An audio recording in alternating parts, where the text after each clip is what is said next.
పాడుకున్నాము, మనందరికీ తెలిసిన పాట.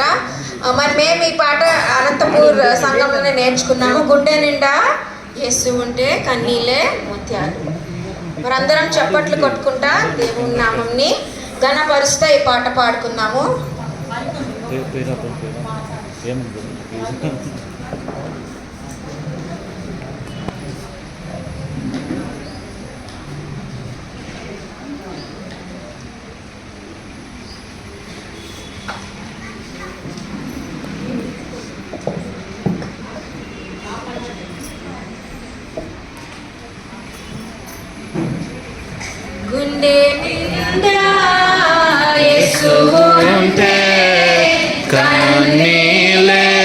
ముత్యాలు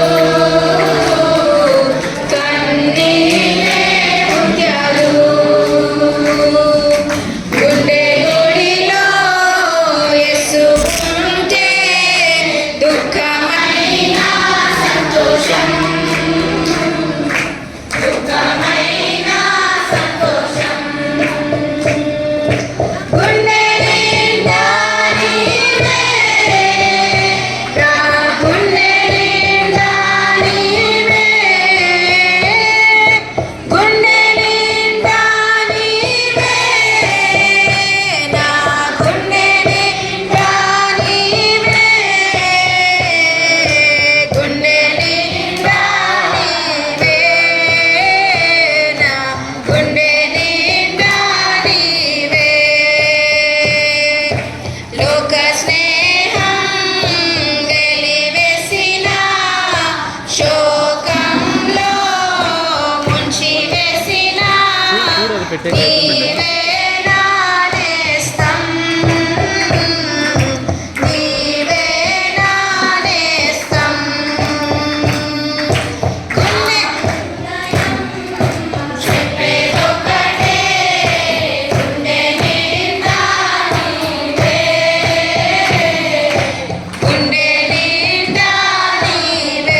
చేరి వచ్చిన వాళ్ళందరికీ యేసు ప్రభు నామంలో వందనాలు. మరి దేవుడు మనకి ఇంకొక అవకాశాన్ని ఇచ్చాడు ఆయన సన్నిధిలో కూర్చొని ఆయన మాటలు వినడానికి. మరి పొద్దున్న నుంచి చాలా వాక్యాలు విన్నాము, చాలాసేపు కూర్చున్నాం కాబట్టి అందరము నుంచొని ఒక చిన్న గేమ్ ఆడుకుందాము.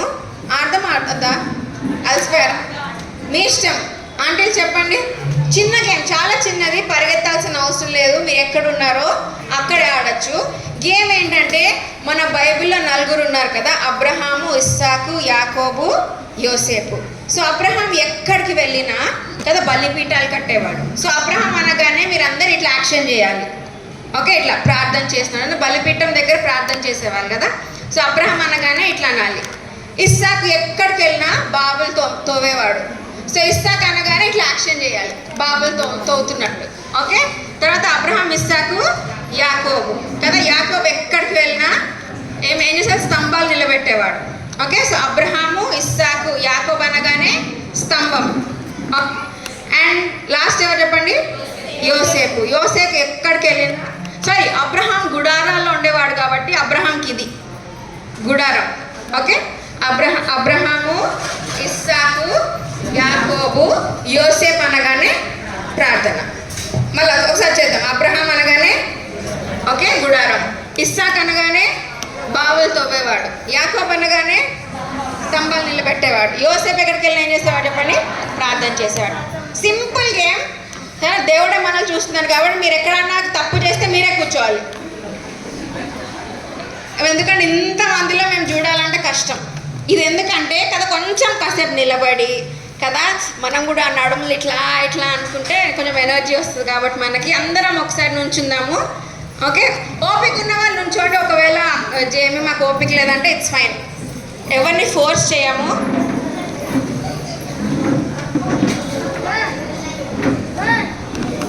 మన సంఘంలో పెద్దలుగా ఉన్న ఆంటీలు మీరు చూడండి అంటే ఎవరు అవుట్ అవుతున్నారు, ఎందుకంటే నాకు పేర్లు తెలియదు కాబట్టి. మళ్ళీ ఇంకోసారి, అబ్రహాం అంటే గుడారము, ఇస్సాకు అంటే బావులు తవ్వాలి, యాకోబు అనగానే స్తంభము, తర్వాత యోసేపు అనగానే ప్రార్థన. ఓకే, ఫస్ట్ ఏమో ఒక్కొక్కసారి మెల్లగా చెప్పుకుందాం, దాని తర్వాత ఫాస్ట్ అయిపోతుంది. వెనకాల ఉన్న మేరీ, దీక్షిత, దుర్గక్క, లీలావతి ఆంటీ కొంచెం చూడండి ఆంటీ. ఇంకా వెనకాల ఉన్న అక్క వాళ్ళ ఆంటీ, దీని గిఫ్ట్స్ ఉన్నాయి కింద. ఏమంటారు ఒకే గ్రూప్కి ఇచ్చారు కదా కదా కింద.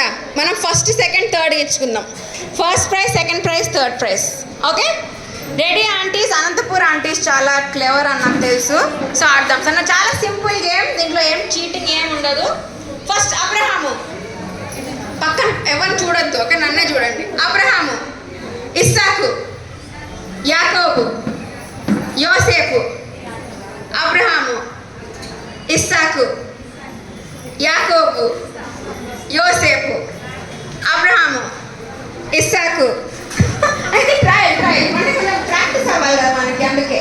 అబ్రహాము, ఇస్సాకు, యాకోబు, యోసేపు. అబ్రహాము, ఇస్సాకు, యోసేపు. యోసేపు అంటే ఏం చేయాలి మనం? యోసేపు అంటే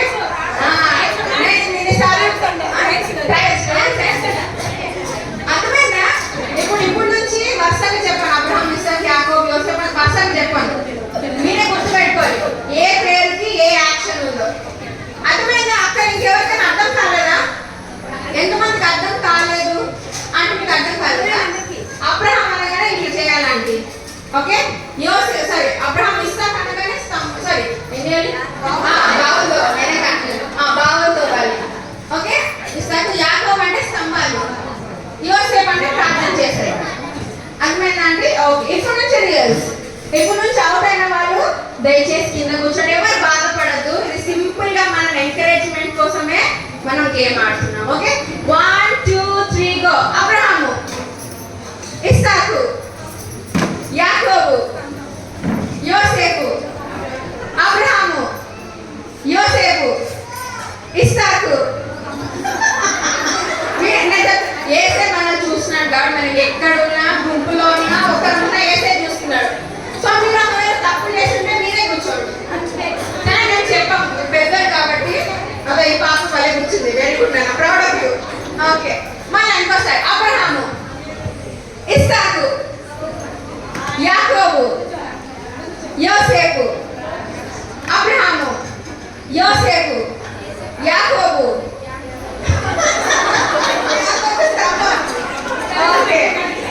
ఓకే. అబ్రహాము కూర్చొని నేను చెప్పాను సరేనా. అబ్రహాము, యోసేపు, ఇస్సాకు. అబ్రహాము, ఇస్సాకు, యోసేపు.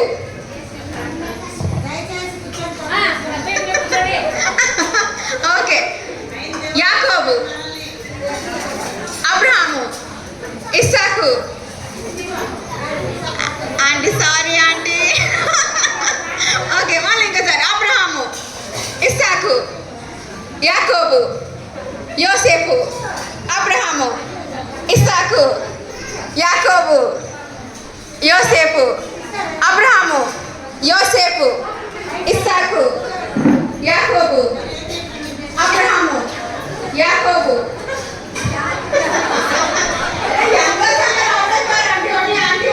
ఓకే మిగిలిన వాళ్ళందరూ ఒకసారి ముందుకు రండి.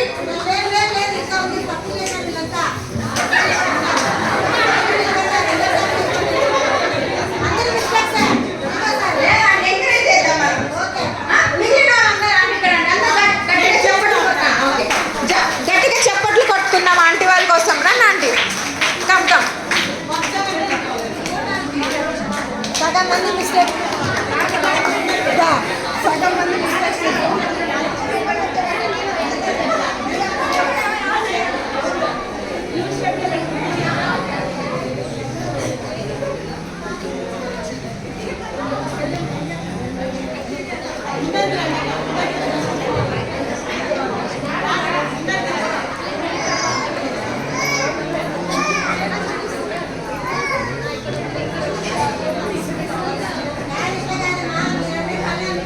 ఒకే సైడ్ నుంచోండి ఆంటీ.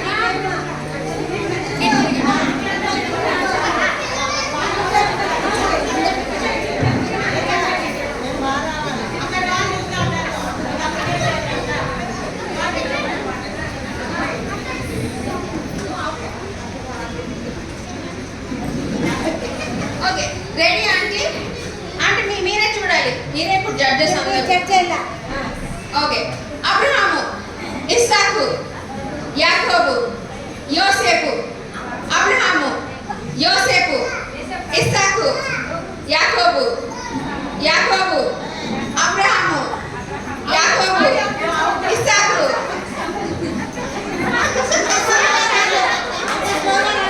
ఓకే బాగా చేస్తున్నారు. ఓకే మళ్ళా. అబ్రహాము, యాకోబు, ఇస్సాకు. ఓకే. అబ్రహాము, యాకోబు, యోసేపు, ఇస్సాకు, ఇస్సాకు, యాకోబు, యోసేపు. అబ్రహాము, యాకోబు, అబ్రహాము, యాకోబు.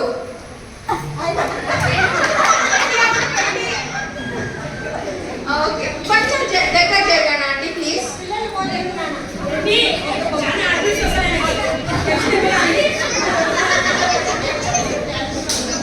ఓకే. అబ్రహాము, యాకోబు, యోసేపు. అబ్రహాము ఆంటీ. ఓకే క్లాప్ కొట్టండి ఆంటీ కోసం. ఓకే. అబ్రహాము, యోసేపు. అబ్రహాము,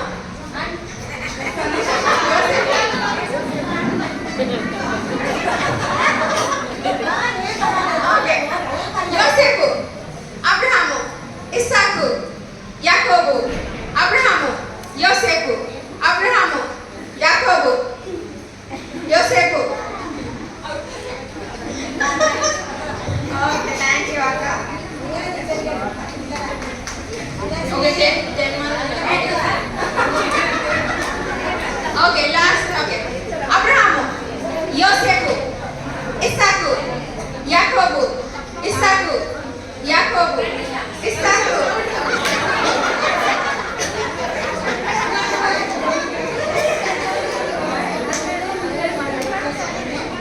అబ్రహాము, యోసేపు, ఇస్సాకు, యాకోబు, ఇస్సాకు, యోసేపు. అబ్రహాము, యోసేపు, ఇస్సాకు, యాకోబు, ఇస్సాకు, యాకోబు. అబ్రహాము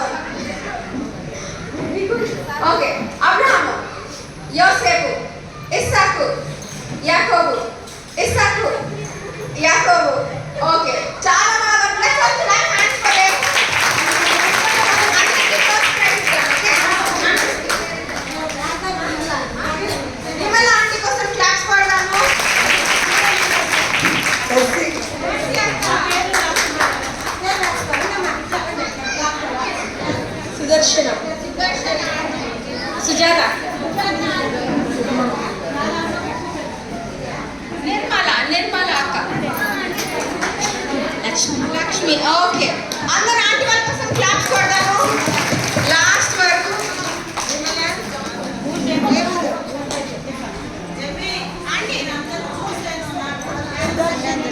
పెద్దలందరికీ చేస్తున్న అందరు కూడా క్లాప్స్. మా సుదర్శిని ఇంకా ఎవరు మన పక్కన సుజాత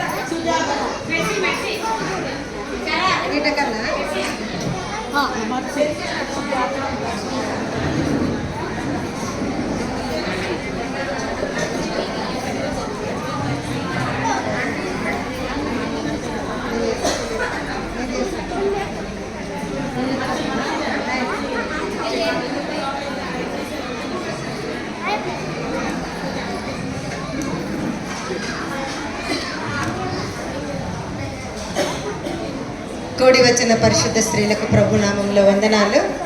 మనం ఇప్పుడు వాక్యం భాగంలోకి వెళ్దాము. ముఖ్యమైన ఘట్టంలోనికి అందరి కళ్ళు మూస్తే మనం వాక్యం కొరకు ప్రార్థన చేసుకుందాం. అందరు దయచేసి కళ్ళు మూసుకోండి. ప్రభువుని అడుగుదాము. ప్రభు యొక్క వర్తమానం మనకు అందించబడినట్లు ప్రార్థన చేస్తాం. సర్వకృపానిధివైన మా ప్రియ పరలోకపు తండ్రి, స్తోత్రములు స్తోత్రములు వందనములు ప్రభా. గడిచిన సంవత్సరం అంతా, గడిచిన దినములంతా ప్రభా మమ్మల్ని కాపాడి మరొక నూతన సంవత్సరంలో నూతన దినములో ప్రవేశపెట్టినందుకై స్తోత్రములు.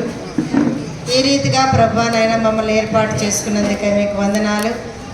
ఈ రీతిగా మమ్మల్ని ప్రభా సమావేశపరిచి మిమ్మల్ని గణపరచడానికి, అనేక విషయాలు మీ గురించి మేము నేర్చుకోవడానికి మీరు ఇచ్చిన సమయాన్ని బట్టి కూడా మీకు వందనాలు ప్రభా నాయన. మరి ఉదయకాలం నుండి ఎన్నో విషయాలు వర్తమానాల ద్వారా మాకు అందించారు. క్విజ్ ద్వారా కూడా విషయాలు మేము తెలుసుకోగలిగినాం ప్రభా మీకు వందనాలు. దేవా నాయన, మీరు త్వరగా రాబోతున్నారు తండ్రి ప్రభా. చాలా దూరాల నుండి పిల్లలు నాయన, స్త్రీలు, యవనస్తులు, మరి ప్రభా వృద్ధులు, చిన్న బిడ్డలు వచ్చి ఉన్నారు ప్రభా. ఎంతో ఆశతో సన్నిధికి వచ్చి ఉన్నాం దేవా. నా తండ్రి, మీరు మాతో మాట్లాడాలని తండ్రి, మీ మాటలు మాకు వినిపించాలని మేమంతో కోరుకుంటున్నాం. నా దేవానికి స్తోత్రములు. ఇదిగో దేవా నాయన ప్రభా, మీ యొక్క మాటలు మాకు అందించి జేమీని మరి సిలువ చాటున మరుగుపరిచి చిన్న బిడ్డ ప్రభా, యమన బిడ్డ తండ్రి ప్రభా, ఎన్నో మరి అనుభవాల గుండా ఆ బిడ్డ నడిపించినారు నాయన. ఆ బిడ్డను చూసినప్పుడు మాకెన్నో కన్నీళ్ళు ప్రభా. మా పిల్లలు కూడా అట్లా అంటే ఎలా అనే ఆలోచన ఒక్కొక్కసారి మాకు కలుగుతుంది ప్రభా. చిన్న బిడ్డలో ఎంతో నిబ్బరము ప్రభా, నిరాశలో మీ ఆశనిచ్చినారు నాయన. చిన్న బిడ్డకు మంచి అనుభవం ద్వారా, ఎన్నో అనుభవాల ద్వారా ఈ చిన్న వయసులోనే నాయన మీ యొక్క నాయన మార్గాన్ని ఆ బిడ్డకు నాయన చూపించినందుకే మీకు వందనాలు ప్రభా. వయసులో చిన్నదై ఉండొచ్చు కానీ అనుభవంలో ఎంతో పెద్దది. మరి ఆ బిడ్డ ద్వారా మాకు మరి నాయన మీ యొక్క మాటలు అందించండి తండ్రి. తల్లివి తండ్రివి నీవే నాయన, మాకన్నీయు నీవే ప్రభా. మరి తండ్రి, అలాగున మేము మీ వైపు చూస్తూ ముందుకు సాగడానికి సహాయం చేయండి ప్రభా. సిలువ చాటున మరుగుపరిచి నోటి బూరగా మీరు మాత్రమే వాడుకొని మీ మాటలు మాకు అందించి మీరే ఈ కార్యక్రమం ద్వారా మహిమ పొందమని యేసుక్రీస్తు సర్వశ్రేష్టమైన నామములో ప్రార్థించి వినేముగా అడిగి వేడుకుంటున్నాము తండ్రి, ఆమేన్. జేమీ మనకి ఇప్పుడు వర్తమానం ఇస్తుందా?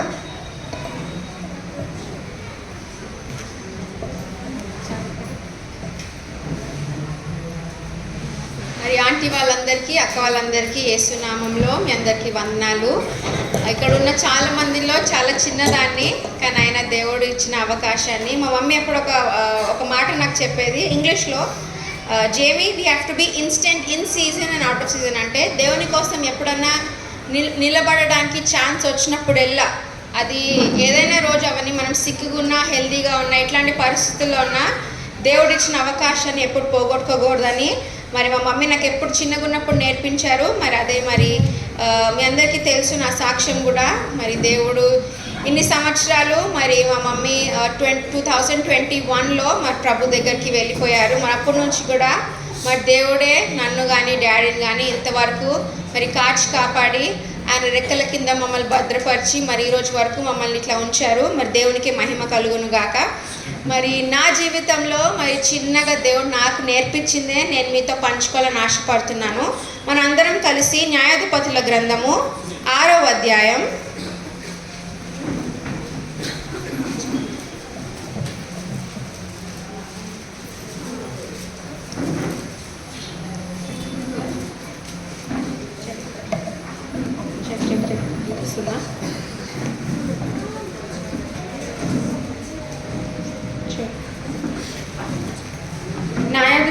గ్రంథం 6వ అధ్యాయం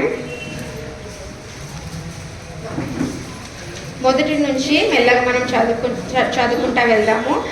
మనకు తెలుగు అంత బాగా రాదు, కొన్నిసార్లు కొన్ని పదాలు కూడా రావు, కానీ క్షమించండి ఏమైనా తప్పుగా మాట్లాడితే. న్యాయాధిపతుల గ్రంథం 6వ అధ్యాయం మొదటి నుంచి చదువుకుంటా ముందుకు వెళ్దాం. ఇశ్రాయేలు యెహోవా దృష్టికి దోషులైనందున యెహోవా 7 ఏళ్ళు వారిని మిద్యానీయులకు అప్పగించాడు. మిద్యానీయుల చెయ్యి ఇశ్రాయేలు మీద హెచ్చాయను గనుక వారు మిద్యానీయుల ఎదుట నిలవలేక కొండలోనున్న వాగులను, గుహలను, దుర్గములను తమకు సిద్ధపరచుకొనిరి. ఇశ్రాయేలు విత్తనములు విత్తిన తర్వాత మిద్యానీయులను, అమాలేకీలను తూర్పున నుండి వారు తమ పశువులను, గుడారములను తీసుకొని మిడతల దండంత విస్తారముగా వారి మీదికి వచ్చి వారి ఎదుట దిగి గాజాకు పోవునంత దూరం భూమి పంటను పాడు చేసి ఒక గొర్రెను గాని, ఎద్దును గాని, గాడిదను గాని, జీవన సాధనమైన మరి దేనినైనా గాని ఉండనీయలేదు. వారి వంటలను లెక్కలేక ఉండెను. దేశమును పాడు చేయుటకు వారు దానిలోకి వచ్చి ఇశ్రాయేలు మిద్యానీయుల వల్ల మిక్కిలి హీన దశకు వచ్చినప్పుడు వారు యెహోవాకు మొరపెట్టారు. అట్లనే 6వ అధ్యాయం 24వ వచనం కూడా చదువుకుందాము. అక్కడ గిద్యోను యెహోవా నామమున బలిపీఠం కట్టి దానికి యెహోవా సమాధానకర్తయగు పేరు పెట్టెను. నేటి వరకు అది అబి యెజ్రెయేలు ఒఫ్రాలో ఉన్నది. మరి మనందరికీ తెలుసు కదా ఇశ్రాయేల్ ప్రజలు వాళ్ళ పరిస్థితి ఏంటో. మరి ఫస్ట్ కదా అబ్రహాం దగ్గర నుంచి మన ఇశ్రాయేల్ ప్రజల హిస్టరీ మొదలు పెడుతుంది కదా. అబ్రహాంకి దేవుడు వాగ్దానం ఇచ్చాడు. ఏమని వాగ్దానం ఇచ్చాడు? మీ బిడ్డల్ని కదా చాలా ఇసుక రేణుల్లో అంతమందిని చేస్తానని చెప్పి. మరి అక్కడి నుంచి వాళ్ళు మెల్లగా ఐగుప్తు దేశానికి వస్తారు. యోసేపు వల్ల ఐగుప్తు దేశంలో సెటిల్ అవుతారు. దాని తర్వాత మరి ఫరో రాజు కింద చాలా కష్టాలు కదా. మరి వాళ్ళ కింద పనులు చేస్తా, మరి మాటికి దేవుని మొరపెడతా కదా, మెల్లగా వాళ్ళని దేవుడు బయటకు తీసుకొని వచ్చి అదే కదా ప్రామిస్ ల్యాండ్కి మెల్లగా తీసుకొని వెళ్ళే ఆ దారిలో వాళ్ళ జీవితం ఎట్లని చెప్పండి. దేవుడు ఎన్నిసార్లు వాళ్ళకి ఆయన కార్యాలు చూపించినా, ఆయన ప్రేమ చూపించినా చెప్పండి, సనుగుడు గొనుగుడు వాళ్ళు మానలేదు. దేవుడు ప్రశస్తమైన మన్నాని వాళ్ళ చేతిలో పెట్టినా వాళ్ళు ఏమన్నారు చెప్పండి. ఆ రోజు ఒక రోజు 2 రోజులు తిన్నారు, 3వ రోజు ఏమన్నారు? మాకు మాంసం లేదన్నారు. సరే దేవుడు అది కూడా ఇస్తే ఇప్పుడు మాకు నీళ్ళు లేవన్నారు. దేవుడు అది కూడా ఇస్తే ఇంకొకటి. దేవుడు ఇచ్చినప్పుడల్లా, ఆశీర్వదించినప్పుడల్లా ఏం చెప్పండి, వాళ్ళకి ఒక కంప్లైంట్ ఉంది. మనం కూడా చాలాసార్లు స్త్రీలంగా ఏముంటుంది చెప్పండి, మన జీవితంలో కూడా చాలా కంప్లైంట్స్ ఉంటాయి కదా. ఒక ఆంటీ తెలుసు మాకు, ఆమెకు బంగారం అంటే బాగా పిచ్చి, అంటే బాగా ఇష్టం, కొనుక్కోవాలని ఒక ఆశ అంట. సో అడిగేది, దేవా మరి చాలా మంది నా చుట్టుపక్కల ఉన్న వాళ్ళు చాలా మందికి చుట్టాలకి బంగారం ఉంది, నాకు లేదు దేవా ఇవ్వండి అంటే, సరే దేవుడు ఆశీర్వదించి కొంచెం బంగారం ఇచ్చాడంట. అప్పుడు ఏం చెప్పండి, ఇప్పుడు దేవా ఇంత కొంచెం కాదు దేవా ఒక తుల కావాలి అన్నాడు. మళ్ళీ సరే దేవుడు అది కూడా ఇచ్చాడు. మళ్ళీ ఇప్పుడు ఏం తెలుసా, దేవా బంగారం ఇచ్చావు కానీ దాంట్లో వజ్రాలు లేవు దేవా అంటారు. సరే వజ్రాలు కూడా ఇచ్చిందంటే దేవా ఇన్నేనా 3 వజ్రాలు, ఇంకా కొన్ని కావాలి కదా. మన హృదయంలో ఆశ అనేది ఎప్పుడైనా తీరుతుందా చెప్పండి, ఇంకా కావాలి ఇంకా కావాలి ఇంకా కావాలి కదా. కానీ ఇక్కడ కూడా ఇశ్రాయేల్ ప్రజలు చూడండి, అక్కడ ఏమైంది. ఫస్ట్ మనం మొదట వచనం మళ్ళీ చదువుకున్నాము. 6వ అధ్యాయం మొదట వచనం. ఇశ్రాయేలీయులు యెహోవా దృష్టికి దోషులైనందున యెహోవా 7 ఏళ్ళు వారిని మిద్యానీయులకు అప్పగించెను కదా. దేవుని ప్రజలై ఉండి దేవుడు చేసిన గొప్ప కార్యాలు వాళ్ళ కళ్ళారా చూసి ఇక్కడ ఏం చేస్తున్నారు చెప్పండి, దే వర్ డూయింగ్ ఈవిల్. అంటే వాళ్ళు ఇప్పుడు మంచి మార్గంలో నడుస్తున్నారా, చెడు మార్గంలో నడుస్తున్నారా? చెడు మార్గంలో నడుస్తున్నారు. వాళ్ళు చెడు మార్గంలో నడుస్తున్నారు కాబట్టి దేవుడు ఏం చేశాడు, వాళ్ళని మిద్యానీయుల చేతిలోకి అప్పగించాడు. ఇప్పుడు మిద్యాను వాళ్ళు ఎట్లా చూసుకున్నారు చెప్పండి, ఇశ్రాయేల్ ప్రజలు చక్కగా చూసుకున్నారా కదా. వాళ్ళని చాలా ఏమంటారు, వాళ్ళు చేసిన ప్రతి ఒక్క దాన్ని చదువుతారా. 2వ వర్స్ కూడా, 2వ వచనం కూడా.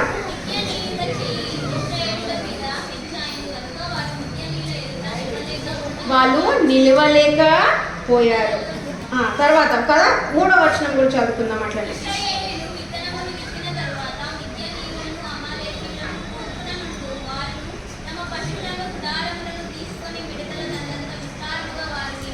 వాళ్ళు సొంతగా విత్తనాలు వేసిన వచ్చిన పంట కూడా వాళ్ళు అనుభవించారు ఇశ్రాయేల్ ప్రజలు. అనుభవించలేదా? అక్కడ ఎంతమంది వచ్చి తీసుకెళ్ళిపోయారు చెప్పండి? మిద్యానీలు వచ్చారు, అమాలేకులు వచ్చారు, ఇంకా వేరే వేరే దేశాల నుంచి వాళ్ళందరూ వచ్చి కదా వీళ్ళు కష్టపడి పెంచుకున్న పంటని, ఆహారాన్ని మొత్తం తీసుకొని వెళ్ళిపోయారు. అలానే 4వ వచనం కూడా చదువుకున్నాం.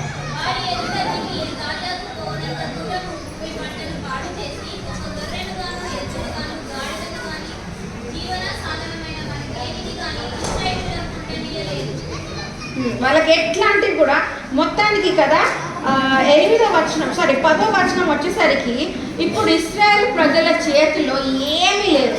ఇంగ్లీష్లో కొన్ని పదాలు ఉంటాయి. ఫైనాన్షియల్లీ అంటే కదా డబ్బుతో సమకూరింది. ఇప్పుడు చెప్పండి, ఇశ్రాయేల్ ప్రజలకి తినడానికి ఆహారం ఉందా? లేదు కదా. వాళ్ళకున్న ఏమంటారు ఈ యానిమల్స్ కూడా ఏమై చెప్పండి, అక్కడ ఉన్న ఒంటెలు కానీ వాళ్ళ దగ్గర ఉన్న మేకపిల్లలు కానీ వాటిని కూడా ఏం చేశారు మిద్యానీయులు ప్రజలు? వాటిని కూడా తీసుకొని పెట్టు. సో బేసికల్లీ ఇప్పుడు ఇశ్రాయేల్ ప్రజల జీవితం ఎట్లయిపోయిందంటే ఖాళీగా అయిపోయింది. వాళ్ళకి సొంతగా అరే ఇది నాది, ఇది నా ఏమంటారు నా ఆస్తి, లేకపోతే నేను సంపాదించుకున్నది ఇది అని వాళ్ళ చేతిలో ఇప్పుడు ఏమి కూడా లేదు. కొన్నిసార్లు మనం కూడా చేతులారా మనం ఇట్లాంటి పరిస్థితులు కొని తెచ్చుకుంటాం కదా. దేవుడు చూస్తాడు. ఆయన ఎంత ప్రేమించే దేవుడో అంత మనకి పాఠం నేర్పించే దేవుడు కూడా కదా. దేవుడు వీళ్ళకు కూడా ఇశ్రాయేల్ ప్రజలకు కూడా మాటికి అరే మీరు నా మార్గంలోకి రండి, నేను మిమ్మల్ని ప్రేమించే దేవుడు, నేను మిమ్మల్ని కదా ప్రామిస్ ల్యాండ్కి వాగ్దానం దేశానికి తీసుకెళ్ళే నేను కదా మిమ్మల్ని నడిపిస్తుంది, నా దగ్గరికి రండి అంటే కూడా వీళ్ళు ఏం చేస్తారు చెప్పండి? మాటికి మన దేవుడిని పక్కన పెట్టేసి వేరే దేవుళ్ళని పూజించారు. వాళ్ళు ఇచ్చే పదార్థాలను తిన్నారు, వాళ్ళు చేసే పద్ధతులన్నీ వీళ్ళు ఆచరించారు కదా. సో మన దేవుడు కూడా కొన్నిసార్లు మనం కూడా దేవుని బిడ్డలంగా కొన్నిసార్లు కొన్ని పరిస్థితులు మనమే కొని తెచ్చుకుంటాం. మళ్ళా ఆ వేసే భారం అంతా ఎవరికి చేస్తాం చెప్పండి? దేవుని మీద వేస్తాం. దేవుడు ఎంతైతే ప్రేమిస్తాడో కొన్నిసార్లు మనకు పాఠం నేర్పించడానికి కష్టాన్ని కూడా ఇస్తాడు కదా. అట్లనే ఇప్పుడు ముందుకు వెళ్దాము, 7వ వచనంకి వెళ్దాము. 6వ అధ్యాయం 7వ వచనం.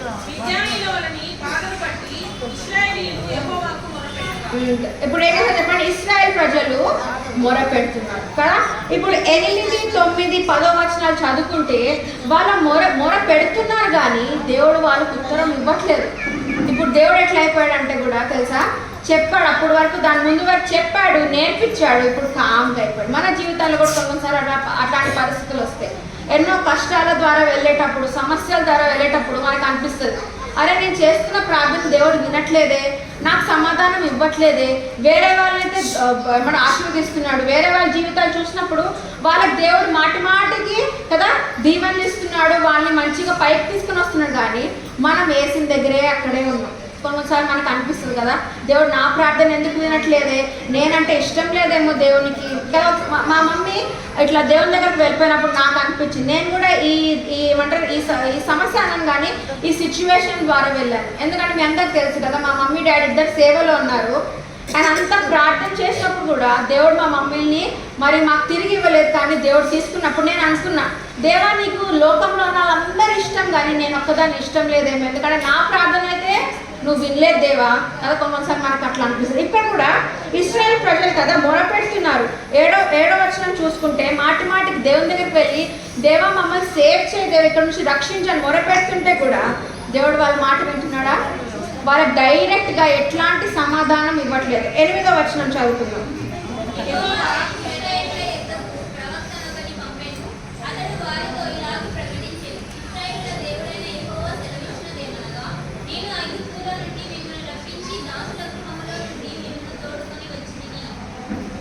పదో వచనం కూడా 9, 10. ఐగుప్తీయుల చేతిలో నుండి మిమ్మల్ని బాధించిన వారందరి చేతిలో నుండి మిమ్మల్ని విడిపించి మీ ఎదుట నుండి వారిని తోలివేసి వారి దేశంకు మీకు ఇచ్చింది. మీ దేవుడనైన యెహోవాను నేనే.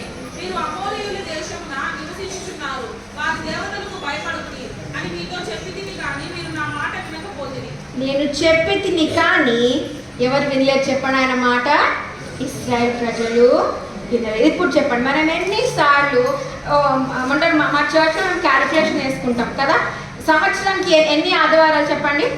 52 అంటే 52 52 ఆదివారాలు, 52 అది గుర్తుపెట్టుకోండి. తర్వాత కొంతమంది అంటే మీకు ఎప్పుడు ఏమంటారు బైబిల్ స్టడీ అప్పుడు కదా, విజ్ఞాపన కూడిక అప్పుడు, ఇట్లాంటి స్త్రీల మీటింగ్లు అప్పుడు, స్పెషల్ మీటింగ్స్ అప్పుడు కొన్నిసార్లు టీవీలో వాక్యం వింటాం.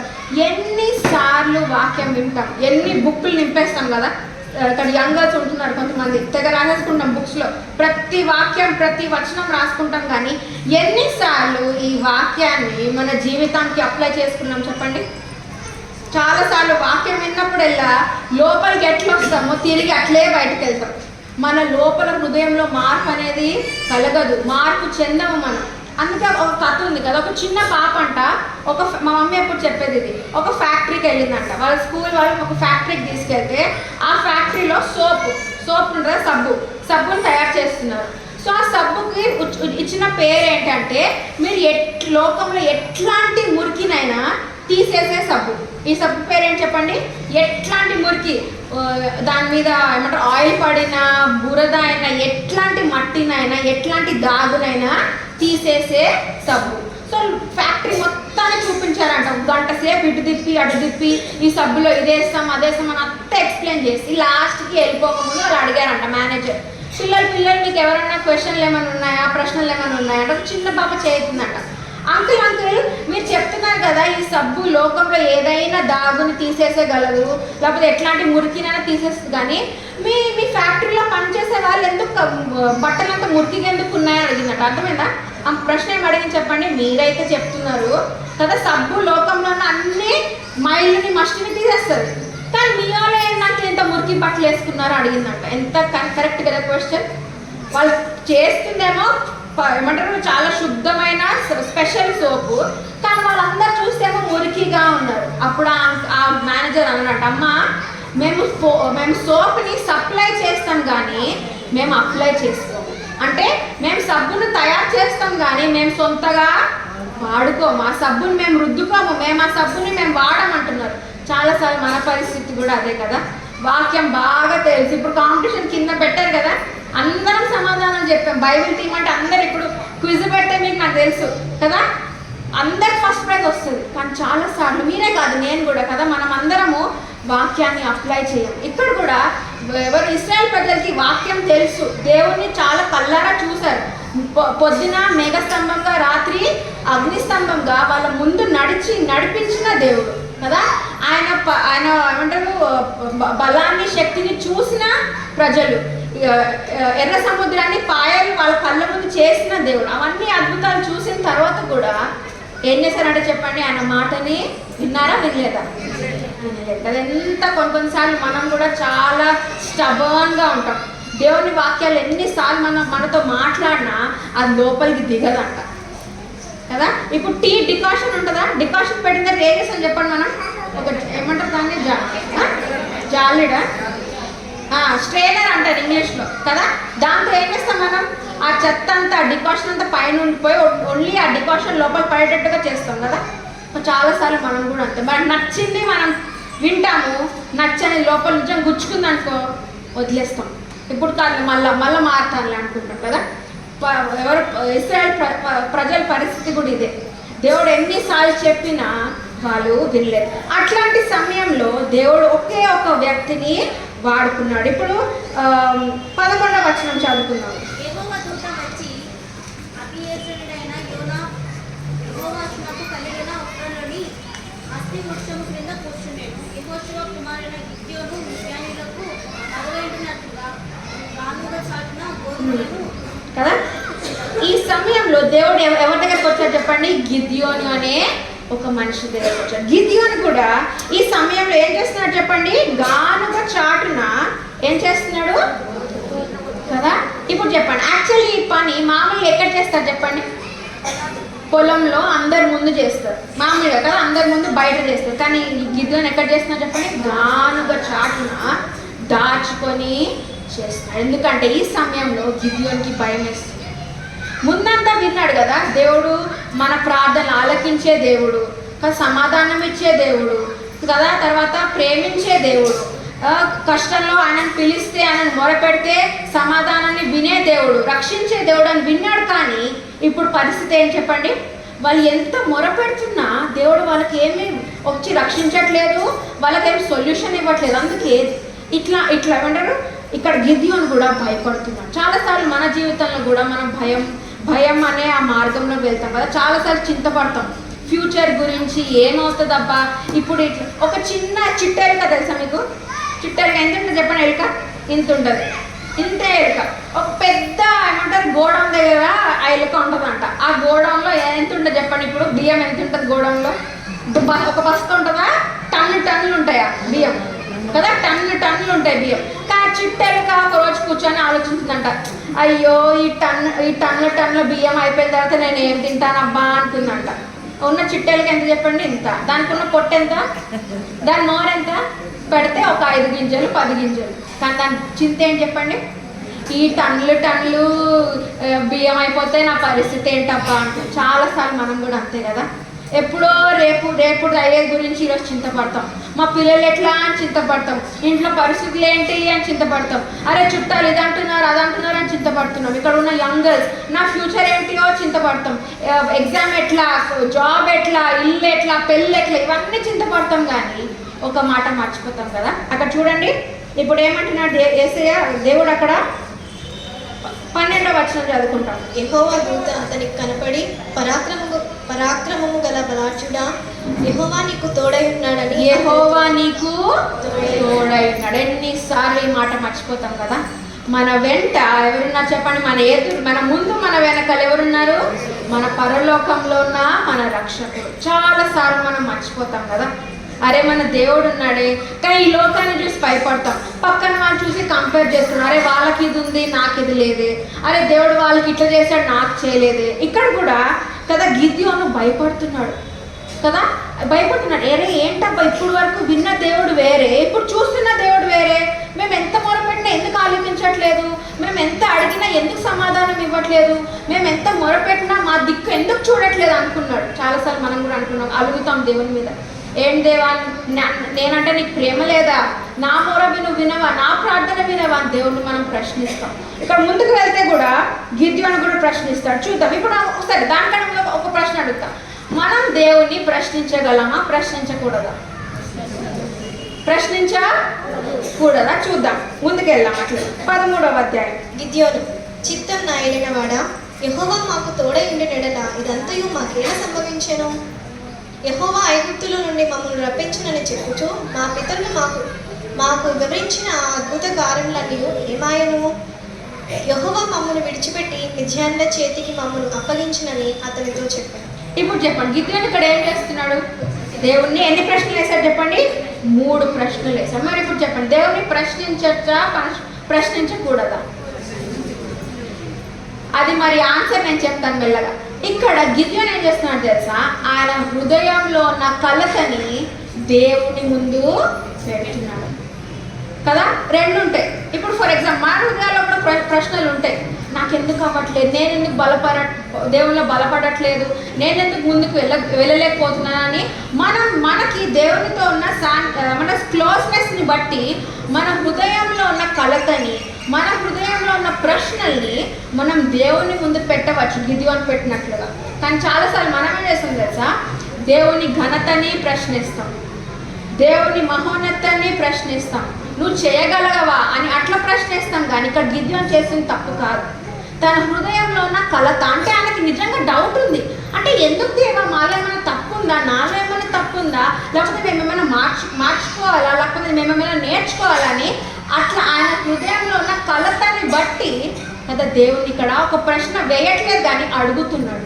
మనం కూడా మన ప్రార్థన జీవితాలు చాలాసార్లు అనుకుంటాం, దేవుడు ఎవరంటే రక్షకుడు, ఒక దేవుడు అంతే అనుకుంటాం. కానీ అదంతటితో పాటు ప్రేమించే ఒక తండ్రి కదా, మంచిగా మనతో కూర్చొని మాట్లాడే ఒక స్నేహితుడు. చాలాసార్లు మనం అందరం దేవుని బిడ్డలంగా ఆయన చాలా ఫార్మల్గా, అంటే గుడ్ మార్నింగ్ యేసయ్య, వందనాలు యేసయ్య అనుకుంటాం. కానీ ఎప్పుడన్నా ఆయన మీద యేసయ్య మన మీద భుజం వేసి మాట్లాడే ప్రభువు కూడా కదా. మనతో ఆయనకు ఉన్నంత క్లోజ్నెస్ ఎట్లుండాలంటే మనం హృదయం, అందుకే ఇంగ్లీష్లో ఒకటి అంటారు ఫిల్టర్లెస్ అంటే ఆయన ముందుకు మనం వెళ్ళినప్పుడు ఎట్లాంటి ఫిల్టర్స్ ఉండకూడదు. అంటే ఆయన ముందు మనం ఏదో చాలా ఏమంటారు స్పిరిచువల్గా, చాలా నేనే గొప్పదాన్ని, లేకపోతే నాకు అన్నీ తెలుసు, నేనే పరిశుద్ధంగా ఉంటానని అట్లాంటి హృదయం ఉత్తరంతో కాకుండా ఉన్న పాటున మనం వెళ్ళాలి కదా. హృదయంలో కలత ఉంటే ఇదో యేసయ్యా నా హృదయంలో ఈ కలత ఉంది యేసయ్యా, ఏం చేయాలో సహాయం చేయండి. ఒకవేళ హృదయంలో దుఃఖం ఉంటే యేసయ్య దగ్గరికి వెళ్ళి యేసయ్య నా హృదయంలో ఈ దుఃఖం ఉంది యేసయ్యా, ఇది నా పరిస్థితి, సహాయం చేయండి. సో ఇక్కడ గిద్యోను చేసింది, ఆయన దేవుని ప్రశ్నించలేదు, నువ్వు చేయగలవా, ఏంటి నువ్వు చేయలేదేం దేవా అని అంటే నీకు ఇష్టం లేదు, అట్లా కాదు. కానీ కదా ఆయన హృదయంలో ఉన్న ఆ ఆలోచనలు, ఆయన హృదయంలో ఉన్న ఆ కలత, ఆయన హృదయంలో ఆయన మనసులో ఉన్న ఆ బాధని పెడుతున్నాడు. అక్కడ ఏం ప్రశ్నలు వేశాడు చెప్పండి? 3 ప్రశ్నలు వేశాడు. మళ్ళీ ఇంకోసారి చదువుకుందాం. గిద్యోను చిత్తము నా ఏలినవాడా, యెహోవా మాకు తోడై ఉండిన యెడల ఇదంతయు మాకేల యేసయ్య నువ్వు మాతో తోడు మాకు ఎందుకు అవుతుంది? అది ప్రశ్న కాదు కదా. ఫర్ ఎగ్జాంపుల్ ఎక్స్ప్రెషన్ అంటారు కదా. ఈ ఎక్స్ప్రెషన్ ఏం చెప్పండి, నేను ఇట్లా అందరికీ వందనాలు అంటే సంతోషంగా ఉన్నట్టు, నేను అందరికీ వచ్చి అందరికీ వందనాలు అంటే అది ఎట్లా చెప్పండి? కోపంగా. మీరు అందరూ ఏమనుకుంటారు, ఓ ఈ పిల్లకి చాలా యాటిట్యూడ్ ఉంది, హైదరాబాద్ నుంచి వచ్చింది కానీ గర్వం అవునా కదా. మన మొహం చూడగానే మనం అందరం అనుకున్నాం. అదే వచ్చి వందనాలంటే బాగున్నారంటే అప్పుడు ఎట్లా అనిపిస్తుంది కదా, సంతోషంగా బాగుంది. ఇక్కడ కూడా గిద్యోను అడుగుతుంది కోపంతో కాదు కదా, చిరాకుతో కాదు, దేవుని మీద ఏమంటారు డౌట్తో కాదు, ఆయన హృదయంలో ఉన్న పరిస్థితిని బట్టి. ఎందుకంటే ఇప్పుడు ఆ దేశంలో వాళ్ళు ఎన్ని సొల్యూషన్లు పెట్టినా, ఎంత మొరపెట్టినా దేవుడు వింటున్నాడా? కామ్గా ఉన్నట్టు కదా. వాళ్ళకి ఎట్లాంటి ఉత్తరం ఇవ్వట్లేదు, వాళ్ళకి ఎట్లాంటి సమాధానం ఇవ్వట్లేదు, జవాబు ఇవ్వట్లేదు. ఇంత ముందుకు వచ్చి నడిపించిన దేవుడు కూడా అక్కడ కనిపించలేదు వాళ్ళకి. అందుకే ఆయన హృదయంలో ఉన్న ఆ క్వశ్చన్లు, దేవా ఎందుకు దేవా మాకు ఇది ఎందుకు అవుతుందని అట్లా అడుగుతున్నాడు కదా. ఇప్పుడు ముందుకు వెళ్దాం. 14వ అధ్యాయం. ఒక్క నిమిషం, అక్కడ ఏం ఫస్ట్ దాంట్లో యెహోవా ఆయన తట్టు తిరిగాడు. ఇప్పుడు ఇమాజిన్ చేద్దాము, ఇశ్రాయేల్ ప్రజలు ఎంతమంది చెప్పండి? స్టార్ట్ అయినప్పుడు 6 లక్షల మంది కదా. 6 లక్షల మంది పురుషులు. 6 లక్షల మంది పురుషులు ఉంటే స్త్రీలు ఎంతమంది ఉంటారు? ఎంతమంది భర్తలు ఉంటే అంతమంది భార్యలు కదా. సో 6 లక్షల పురుషులు ఉంటే 6 లక్షల స్త్రీలు. ఒక్కొక్క ఫ్యామిలీలో ఇద్దరు పిల్లలు అనుకోండి, అంటే ఒక హస్బెండ్ వైఫ్కి 2 పిల్లలు అంటే ఇప్పుడు ఎంత చెప్పండి లెక్క? 24 లక్షల మంది. అంతమంది మొదలుపెడుతున్నారు, యేసయ్యా సహాయం చేయండి, యేసయ్యా సహాయం చేయండి, సహాయం చేయండి అంటే వాళ్ళందరినీ పక్కన పెట్టి దేవుడు ఎవరి తట్టు తిరిగాడు? గిద్యోను తట్టు తిరిగాడు. ఎందుకు తిరిగాడు చెప్పండి? ఆయనకి దేవునికి ఉన్నంత ఆ రిలేషన్షిప్. మనకు కూడా దేవునితో మనం ఎట్లుండాలంటే, ఎందుకంటే చెప్పండి, గుడ్ మార్నింగ్ వందనాలు యేసయ్య కాకుండా కదా, ఆయనతో చాలా క్లోజ్గా ఉండాలి. ఎట్లుండాలంటే ఉన్న పాటున మన హృదయంలో ఏదైతే ఉందో ఆయన కింద మన ఏమంటారు గిన్నె, ఇప్పుడే వాడి గుండె నిండా యేసు ఉండే. సో మన హృదయాలు ఎట్లా చెప్పండి? ఒక కుండలాగా కదా. కుండ లాంటి హృదయాల్ని ఆయన దగ్గర, ఆయన పాదాల దగ్గరికి వెళ్ళి మొత్తం పోసేయాలంట. కానీ చాలామంది ఎట్లుంటుంది తెలుసా, సగమే పోసి సగం దాచిపెట్టుకుంటారు. అంటే వేసే ముందు నేను అన్నీ ఒప్పుకొని కొంచెమే ఒప్పుకుంటా, నాకు ఎంత నచ్చుతుందో అంతే ఒప్పుకుంటా. కానీ ఆయన ఏం ఆశిస్తున్నాడు చెప్పండి? ఉన్న పాటు మన హృదయంలో బాధ ఉందా, బాధ ఆయన చేతుల దగ్గర, ఆయన పాదాల దగ్గర పెట్టండి. కలత ఉందా, ఆయన పాదాల దగ్గర పెట్టండి. మన హృదయంలో డౌట్లు ఉన్నాయా, డౌట్లు కూడా దేవుని అడగచ్చు మనం. కానీ ఆయనని ప్రశ్నిస్తా కాదు కదా, ఒక తండ్రి లాగా. ఇప్పుడు మనం కూడా మన తల్లిదండ్రులు, నాలాంటి వాళ్ళు యంగ్ గర్ల్స్, మన తల్లిదండ్రులకి క్వశ్చన్స్ అడుగుతామా? ఏమైనా డౌట్లు ఉంటే అట్లనే కదా, పరమ తండ్రి ఆయన మనకి. సో మన హృదయంలో ఉన్న కలతలు కానీ డౌట్స్ కానీ ఆయన ఖచ్చితంగా అడగచ్చు. సరే ముందుకు వెళ్దాం. 14వ అధ్యాయం. యెహోవా ఆయన తట్టు తిరిగి బలము తెచ్చుకొని వెళ్ళి మిద్యానీయుల చేతిలో నుండి ఇశ్రాయేలీయులను రక్షించుము, నిన్ను పంపిన వారను నేనే అని చెప్పగా కదా. ఇప్పుడు ఎవరు పంపిస్తున్నాడు చెప్పండి? గిద్యోను. భయపడుతున్న గిద్యోనుని దేవుడు ఏం చెప్తున్నాడు? నువ్వు ముందుకు వెళ్ళు, నేను నీ వెంట ఉంటాను, నేను నీ వెనకాల ఉంటాను. అట్లనే ముందుకు వెళ్దాము. 18వ అధ్యాయం. నేను నీ యొద్దకు వచ్చి నా అర్పణమును బయటికి తెచ్చి నీ సన్నిధిని దానిని పెట్టు వరకు ఇక్కడ నుండి వెళ్ళకుమి అని వేడుకొనగా ఆయన నీవు తిరిగి ఒకసారి 16, 17 కూడా చదువుదాము. నేను నీకు తోడై ఉందును కనుక ఒకే మనుషుని హతము చేసినట్లు మిద్యానీయులను నీవు హతము చేయదు అని సెలవిచ్చెను. దేవుడు ఏం చెప్తున్నాడు? I will be with you, నేను నీతో ఉంటాను. కాబట్టి ఇప్పుడు ఏం చేస్తాడు చెప్పండి? అక్కడున్న ప్రజలు మొత్తాన్ని ఏం చేస్తాడు? హతము చేస్తాడు. ఇప్పుడు గిద్యోను ఏం చెప్తున్నాడు? అందుకతడు నా ఎడల నీకు కటాక్షము కలిగిన ఎడల నాతో మాట్లాడుచున్న వాడు నీవే అని నేను తెలుసు ఇక్కడ దేవుణ్ణి టెస్ట్ చేస్తున్నాడు గిద్యోను. ఏమడుతున్నాడు, దేవా ఒకవేళ నువ్వే అయితే నాకు ఒక సైన్ ఇవ్వండి, అది నువ్వే అని, లేకపోతే ఈ స్వరం ఎవరిదో నాకు తెలియదేసయ్యా, ఒకవేళ నువ్వే ఉంటే నాకు ఒక సూచన ఇవ్వని. ముందుకు వెళ్తే మనకు టైం లేదు కాబట్టి అదంతా చదువుకోకుండా కదా, అక్కడ 24వ వచనంలో గిద్యోను ఒక బలిపీఠాన్ని కడతాడు కదా. బైబిల్లో కూడా బలిపీఠం అంటే ఏంటి చెప్పండి, ఆయన పాదాలు కదా. పాత నిబంధన గ్రంథంలో యేసయ్య ఇంకా పుట్టలేదు కాబట్టి అప్పుడు యెహోవా దేవుడు, తండ్రి అయిన యెహోవా దేవుడు కాబట్టి యెహోవా దేవునికి ఎప్పుడైనా ప్రార్థన చేయాలంటే, ఆయనని ఆరాధించాలంటే కదా, పాత నిబంధనలు ఉండే వాళ్ళందరూ బలిపీఠాలు కట్టేవారు. ఈరోజు ఒక ప్రశ్న అడుగుతా, మన జీవితాల్లో మనం బలిపీఠాలు కడుతున్నామా? బైబిల్లో 7 బలిపీఠాలు ఉన్నాయి, అవి చూసుకొని మనం ముగించుకుందాం. త్వరగా చూసుకుందాము. బైబిల్లో ఉన్న కొంతమంది దేవుని నమ్మిన బిడ్డలు బలిపీఠాలు కట్టారు, అవి చూసుకొని ముందుకు వెళ్ళిపోదాం. సమయాలు రాసిన 2వ గ్రంథం 24వ అధ్యాయం 15, 16, 17. అందుకు యెహోవా ఇశ్రాయేలు మీదికి తెగులు రప్పించగా ఆ దినము ఉదయం మొదలుకొని సమాజ పూటకు వేల వరకు అది జరుగుచుండెను. అందుచేత దాను నుండి బెయేర్షెబా వరకు 70,000 మంది మృతి పొందిరి. అయితే దూత యెరూషలేము పైని హస్తము చాపి నాశనము చేయబోయినప్పుడు యెహోవా ఆ కీడును గూర్చి సంతాపముంది, అంతే చాలును, ఈ చేయి తీయమని జనులను నాశనం చేయు దూతకు ఆజ్ఞ ఇచ్చెను. మనకి ఇదంతా తెలుసు కదా, అక్కడ మనందరికి తెలుసు కదా, దావీదు యుద్ధానికి వెళ్ళబోతున్నాడు. కానీ మామూలు ఏం చేసేవాడు చెప్పండి, దావీదు ఎప్పుడు కూడా యుద్ధానికి వెళ్ళక ముందు ఏం చేసేవాడు, దేవుని మీద విశ్వాసం ఉంచి కదా, దేవుని మీద ఆధారం పెట్టి ముందుకు వెళ్ళేవాడు. కానీ ఈసారి ఏం చేశాడంటే దావీదు కదా, ఆయనకు ఒక ఐడియా వచ్చింది, అరే మన దేశంలో అసలు ఎంతమంది ఉన్నారో ఏంటో ఒకసారి లెక్క పెడితే నాకు కూడా తెలుస్తుంది అని చెప్పేసి అక్కడ ఉన్న వాళ్ళందరినీ లెక్క పెట్టడం స్టార్ట్ చేస్తాడు కదా. ఆ లెక్క పెడతా ముందుకు వెళ్ళేటప్పుడు దావీదు హృదయంలోకి గర్వం వచ్చింది. ఎట్లాంటి గర్వం చెప్పండి, అమ్మో నా దేశంలో ఇంతమంది ఉన్నారా, నా దేశంలో యుద్ధానికి వెళ్ళేవారు ఇంతమంది బలంగా ఉన్నారని కదా, దేవుని మీద ఆధారం పెట్టకుండా ఇప్పుడు సొంతగా కదా గర్వపడ్డాడు. అట్లాంటి సమయంలో అక్కడ ఏమేమి చెప్పండి, 17వ అధ్యాయం. దావీదు జనులను నాశనం చేసిన దూతను కనుగొని యెహోవాను ఇలాగూ ప్రార్థించాడు, చిత్తగించుము, పాపం చేసిన వాడును నేనే, దుర్మార్గముగా ప్రవర్తించిన వాడును నేనే, గొర్రెల వంటి మీరేం చేసి నన్నును నా తండ్రి ఇంటి వారిని శిక్షించుము కదా. అక్కడ దావీదుకి కదా వెలిగింది, అదే నేను తప్పు చేశాను. ఇప్పుడు వరకేమో దేవుని మీద నమ్మకం ఉంచేవాడిని, కానీ ఇప్పుడు నా బలాన్ని, నా శక్తిని, నా దేశాన్ని చూసి గర్వపడుతున్నానని చెప్పి కదా అక్కడ దేవుని దగ్గర ఏమంటారు పాపం ఒప్పుకున్నాడు. అట్లా నేను ముందుకు వెళ్ళినప్పుడు ఆ రోజు అక్కడికి వెళ్ళి ఇప్పుడు 18వ వచనం.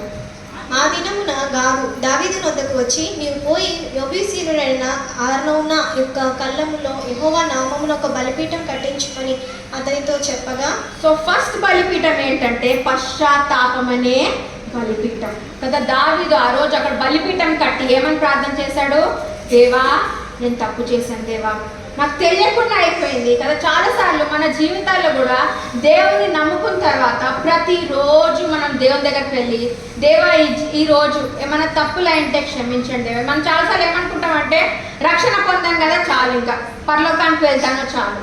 కానీ పరలోకానికి వెళ్ళిన తర్వాత కూడా మనకి ఇంకో పెద్ద టెస్ట్ ఉంటుంది, తీర్పు దినం కదా. దేవుడు ఆ రోజు బెత్తం వేసి మనందరి జీవితాలు, మొన్న క్రిస్మస్కి ఒక స్కిట్ వేసాం హైదరాబాద్లో, ఈ తీర్పు దినం రోజు అని ఒక స్కిట్ వేసాం. అసలు అందరు ఆంటీ వాళ్ళందరూ నవ్వడమే స్కిట్ చూసి. ఎందుకంటే దేవుడు అంట పరలోకానికి వెళ్ళిన తర్వాత ఒక పెద్ద కబోర్డ్ ఉంటుందంట, ఒక పెద్ద అల్మారాలో ఒకరొకరు ఇక్కడ కూర్చున్న వాళ్ళు ఒక్కొక్కరి పేర్ల మీద ఒక ఏమంటారు ఒక ఫైల్ ఉంటుందంట. ఆ ఫైల్ తీస్తాడు. ఫర్ ఎగ్జాంపుల్ జేమీ అనుకోండి, జేమీ అనే ఫైల్ తీస్తాడు. నేను పుట్టినప్పటి నుంచి చనిపోయే వరకు చేసిన ప్రతి ఒక్కటి దేవుడు పెద్ద సినిమా చూపిస్తాడు కదా. మనం రెడీగా ఉన్నామా?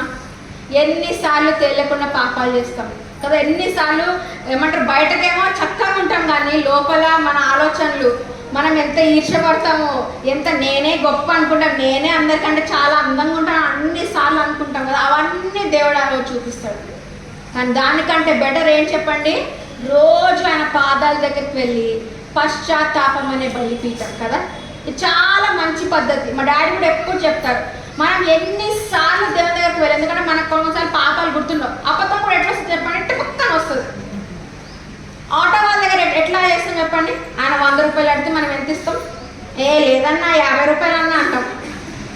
నిజంగా 100 రూపాయలు అవుతుందేమో పెట్రోల్, అయినా లేదన్నా 50, వేరే ఆటో 50, అడిగింది లేదు పెట్టింది లేదు, ఏమంటాం ఓలా బుక్ చేస్తే 50 రూపాయలు చూపిస్తున్నాను, ఎంత బేరం ఆడతాం చెప్పండి కదా. తర్వాత నీళ్ళ దగ్గరికి వెళ్తే బిందెల దగ్గర ఒక ఆంటీ అనేది, నిజంగా స్త్రీలు ఎంత బలం ఉందో కదా, వాళ్ళు ఏంటో తెలియాలంటే నీళ్ళు పట్టే దగ్గరికి వెళ్ళాలంట. బిందెల దగ్గర ఎట్లా కొట్టుకుంటాం చెప్పండి మనం, నా బిందె ఫస్ట్ నేను వచ్చాను తర్వాత బాబా నిజ స్వరూపాలు బయటకు వస్తాయి కదా అక్కడ. పశ్చాత్తాపం అనే బలిపీఠం కదా. ఎట్లాంటి తప్పులైనా ఆయన దగ్గర ఒప్పుకుంటే రేపు తీర్పు దినం రోజు మనం అందరి ముందు తల దించుకోకుండా గర్వంగా తల ఎత్తగలిగే స్థితిలో ఉంటాం. కానీ అదే మనం పశ్చాత్తాపడకపోతే ఎట్లుంటుంది చెప్పండి, అందరి ముందు మనం ఆరు తల దించుకుంటాం కదా. రెండో బలిపీఠం దగ్గరికి వెళ్దాం. ఇదే ఆదికాండము, నేను త్వరగా ముగిస్తాను. ఆదికాండము 12వ అధ్యాయం, ఆదికాండము 12వ అధ్యాయం. అక్కడ మన అందరికి తెలుసు కదా, అబ్రహాముకి దేవుడు ఎన్ని ప్రామిసెస్ ఇస్తాడు, ఎన్ని నిబంధనలు ఇస్తాడు, 7 నిబంధనలు. ఏమని నిబంధనలు చెప్పండి, అక్కడ మొదటి వచనం నుండి 2వ వచనం వరకు ఉంటారు. ఎవరైనా చదువుతారా? నీవు లేచి నీ దేశం నుండి నీ బంధువుల నీ తండ్రి ఇంటి నుండి బయలుదేరి నేను నీకు చూపించే దేశంలోకి వెళ్ళుము. నిన్ను గొప్ప జనముగా చేసి నేను ఆశీర్వదించి నీ నామము గొప్ప చేయుదును. నీవు ఆశీర్వాదము కదా. ఇక్కడ అబ్రహాం ఇంకా సేవలోకి రాలేదు, ఇంకా ఏసియానికి బస్ చెప్తున్నాడు. ఇంకా అబ్రహాము నేను ఇట్లా దీవిస్తాను కదా, నేను పెద్ద సమూహంగా చేస్తాను కదా, నీ నామంని మేము ఘనపరుస్తానని చెప్పి దేవుడు 7 దీవెనలు ఇస్తాడు కదా. 7 నిబంధనలు ఇచ్చిన తర్వాత ఇప్పుడు 7వ వచనం చదువుకుందాం. యెహోవా అబ్రాహామునకు ప్రత్యక్షమై నీ సంతానంలోకి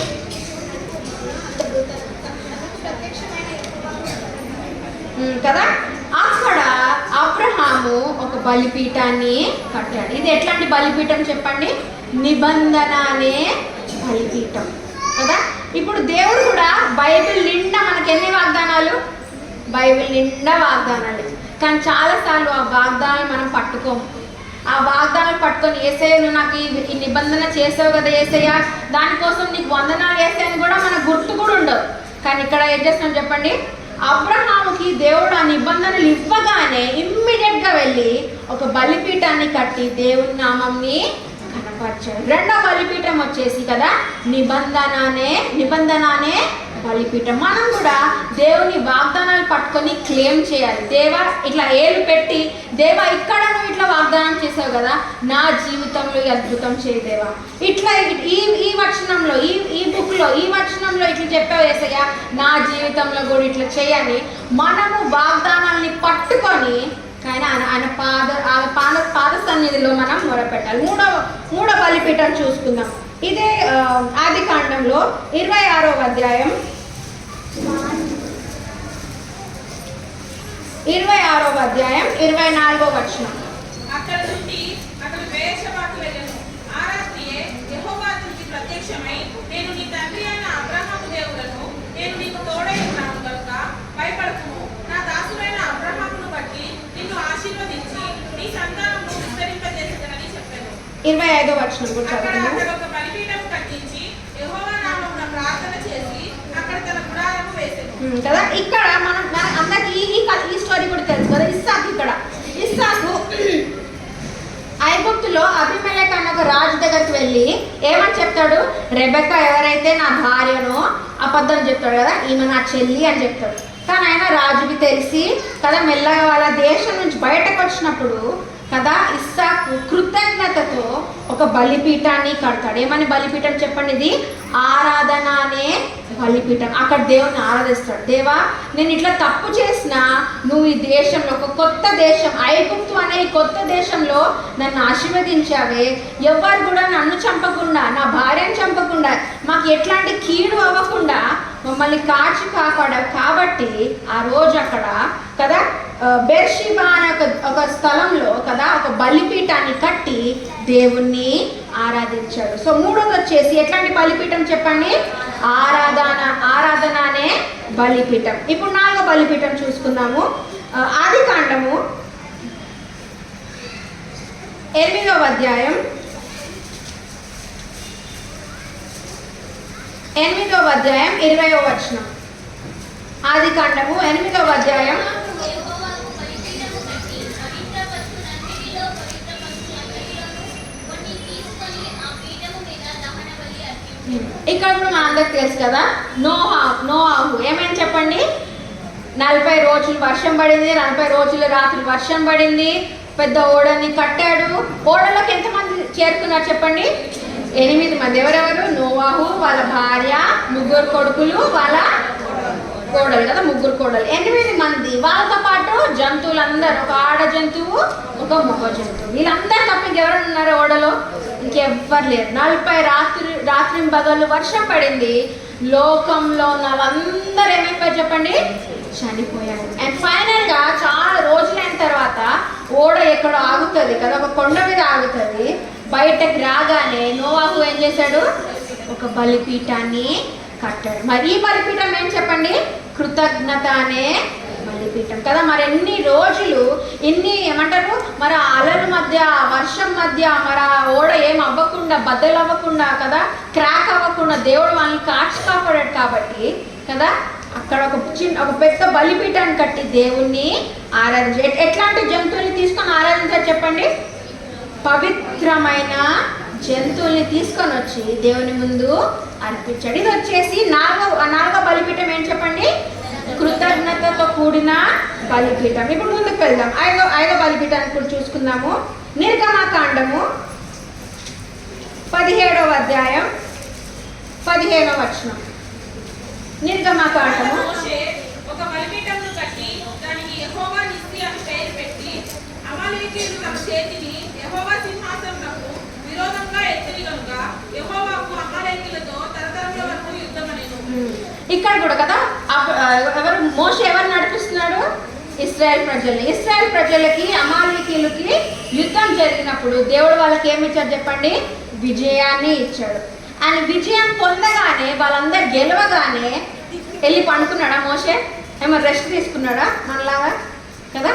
ఇమ్మీడియట్గా వెళ్ళి ఒక బలిపీఠాన్ని కట్టాడు. ప్రతి ఒక్క పరిస్థితిలో కదా మనం దేవుని దగ్గరికి తిరిగి వెళ్ళాలి. ఇక్కడ ఉన్న బలిపీఠం ఏం చెప్పండి?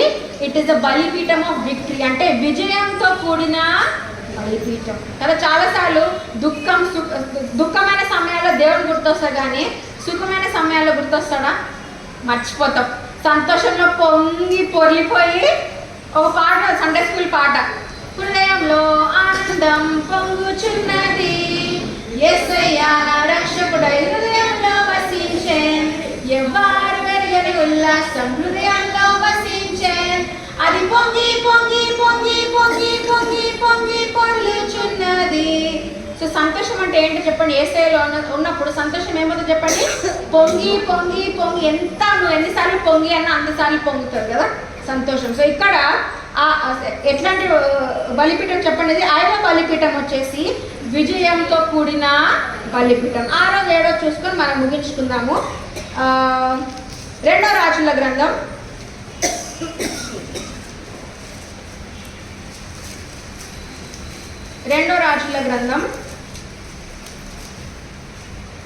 18వ అధ్యాయం 2వ రాజుల గ్రంథం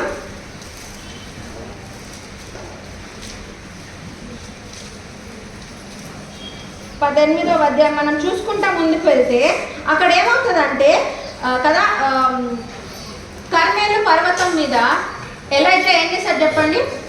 బాల్ ప్రవక్తల ముందు, బాల్ దేవుడి ముందు కదా, వాళ్ళు అక్కడ మన ప్రజలకి, ఇశ్రాయేల్ ప్రజలకి, తర్వాత ఎలైజా దగ్గర, తర్వాత బాల్ ప్రవక్తలు వాళ్ళు ఏం చేస్తున్నారు చెప్పండి? వాళ్ళు ఒకరికొకరు అనుకుంటారు, మీ దేవుడు ఎక్కువ, మా దేవుడు ఎక్కువ.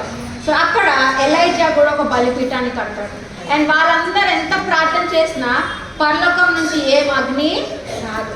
కానీ ఎలైజా ఎప్పుడైతే మోకరించి ప్రార్థన చేస్తాడో ఒక బలిపీఠాన్ని కడతాడు. అక్కడ అప్పుడు పరలోకంలో నుంచి ఏమని చెప్పండి, అగ్ని వచ్చి కదా ఆ బలి ఏదైతే అర్పించాడో అది దేవుడు ఫైనల్గా దాన్ని బ్లెస్ చేస్తాడు. సో ఆ రోజు వచ్చేసి ఎట్లాంటి బలిపీఠం అంటే అందరి ముందు మన సాక్ష్యాన్ని నిలబెట్టుకునే బలిపీఠం. అంటే మనం కూడా అందరి ముందు వచ్చి అవును నేను దేవుని బిడ్డను.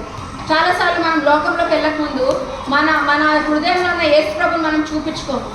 ఒక పాట ఉంది కదా, యేసునందు సగం మరి వేరుగాను సగం, నీ జీవితం అంతా సగం సగం చేరి సగం. బడిలో నా ఒక పేరు మరి గుడిలో నా ఒక పేరు అంట. చర్చిలో ఏమో శారా అంటారంట, బయట ఆఫీస్కి వెళ్ళినప్పుడేమో పేరేమో శారదా మార్చుకుంటారంట. చర్చిలో ఏమో అన్న అంటారంట, బయటకు వెళ్ళినప్పుడేమో అనిత అంటారంట. చాలాసార్లు మన జీవితాలు కొంతమంది జీవితాలు అట్లే ఉంటాయి. చర్చిలో ఏమో చాలా ముసుకేసుకొని చాలా భక్తి పరులాగా చేతులు జోడించి ఇట్లా కూర్చుంటారు, కానీ బయటకు వెళ్ళిన తర్వాత వాళ్ళ పరిస్థితి అంటే అక్కడ తెలుస్తుంది. వాళ్ళు పనిచేసే స్థలాల్లో కానీ వాళ్ళ కుటుంబాల దగ్గర కానీ తెలుస్తుంది కదా. సో ఆ రోజు వచ్చేసి ఎట్లాంటి బలిపీఠం చెప్పండి, అందరికీ దేవుని పట్ల మన ప్రేమను చూపించే బలిపీఠం. అండ్ 7వ బలిపీఠం వచ్చి ఇందాకే చూసుకున్నాం కదా, గిద్యోను ఒక బలిపీఠం కట్టాడు. ఎట్లాంటి బలిపీఠం అని చెప్పండి, సమాధానంతో కూడిన. మరి మన జీవితాల్లో కూడా కదా 7 బలిపీఠాలు ఉన్నాయి. ప్రతి ఒక్క పరిస్థితి వచ్చిన కదా బలిపీఠం అంటే ఏంటి చెప్పండి, యేసయ్య పాదాలే. ఆయన పాదాలని పట్టుకొని ఎట్లాంటి పరిస్థితి ఉన్నా అట్లా ముందుకు రావడం. ఎందుకంటే జీవితం అనేది సులభం కాదు కదా. ఈరోజు మీ అందరికి ఒక్కొక్క పేపర్ ఇచ్చాను అనుకోండి, ఒక పేపర్ ఇచ్చి మీ జీవితంలో ఉన్న కష్టాలు రాయండి అంటే ఎంతమంది ఒక్కొక్క పేపర్ సరిపోతుంది చెప్పండి? నాకైతే సరిపోదమ్మా కదా. ఎన్ని కోరికలు ఉన్నాయి కదా, ఎన్ని ఆశలు ఉన్నాయి కదా. అరే నా జీవితంలో దేవుడు ఇంకా ఇది బాగా చేయాలి, నొప్పి బాధ ఒక్కొక్కరిని ఈరోజు ఇక్కడ ముందుకు తెప్పించి సాక్ష్యం చెప్పిస్తే ఎంతమంది కళ్ళలో కన్నీళ్ళు తిరుగుతాయి చెప్పండి కదా. జీవితం సులభం కాదు, కానీ ఆయన ఒకే ఒక ప్రామిస్ ఏం చెప్పండి, మనకు ముందు తీసుకెళ్లే దేవుడు ఎవరు చెప్పండి, రాజుల రాజు ప్రభుల ప్రభు. మన కోసం శిలువ మీద చనిపోయిన దేవుడు, రక్తం కార్చి ప్రాణం పెట్టి సమాధి చేయబడి తిరిగి లేచిన దేవుడు కదా. చనిపోయిన దేవుడు కాదు మన దేవుడు కదా, వినకుండా ఉండే దేవుడు కాదు. ఒకవేళ దాన్ని డిలే చేస్తున్నా కదా, గిద్యోనుని పట్టుకొని దేవుడు వాళ్ళకి జయం తీసుకొని రాలేదా కదా. మిద్యాను వాళ్ళతో కొట్లాడి యుద్ధం జరిగి ఫైనల్గా ఎవరు గెలుస్తారు చెప్పండి, ఇశ్రాయేలు ప్రజలే గెలుస్తారు. చాలాసార్లు మన జీవితంలో కూడా దేవుడు కొన్నిసార్లు డిలే చేస్తాడు, త్వరగా సమాధానం ఇవ్వడు, కాసేపు వెయిట్ చేపిస్తాడు. ఎందుకు చెప్పండి, ఈ 7 బలిపీఠాలు మన జీవితంలో ఉండాలని కదా. ఎట్లాంటి పరిస్థితి ఉన్నా ఆయన పాదాలు పట్టుకొని, దేవా నువ్వు దీవించే వరకు నేను వదలను. యాకోబు ఎందుకు చెప్పండి, నిన్ను నేను విడువను దేవా, నీవు నన్ను దీవించు. సో అదే అట్లాంటి జీవితాలు మనం అందరం జీవించినట్లు దేవుడు మన అందరం దీవించును గాక. మరి ఎవరైనా పెద్ద ఆంటీ వాళ్ళు వచ్చి మరి లాస్ట్ ప్రేయర్ చేస్తే మనం త్వరగా స్నాక్స్కి వెళ్ళిపోదాం. అందరికీ వందనాలు. మేరక్క పోక ఆత్మకూర అవరోధ